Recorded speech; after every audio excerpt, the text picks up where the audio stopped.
wis 3 taun. Saben bengi turu dhewek karo nglamun, rasane ati pisan inyong bingung. Melak-melik mripate krodongan sarung, kok cere sapa kenal wong ayu, metu ning gili jagong ning watu. Ana wong wadon liwat guyang-guyu, bareng tekintil ning mburi dijegok ngasu. Mlayu ning mlencing tiba ning guling, sandale pedhot banjur kecangking, banjur kekoyok ning mburi jebul nini.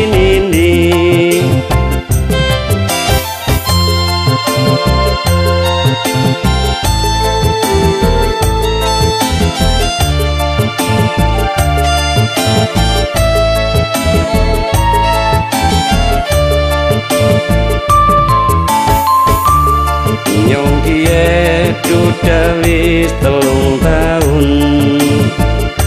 Saben bengi turu dhewek karo nglamun, rasane ati pisan inyong bingung. Melak-melik mripate krodongan sarung, mbok cere sapa kenal wong ayu, metu ning gili jagong ning watu.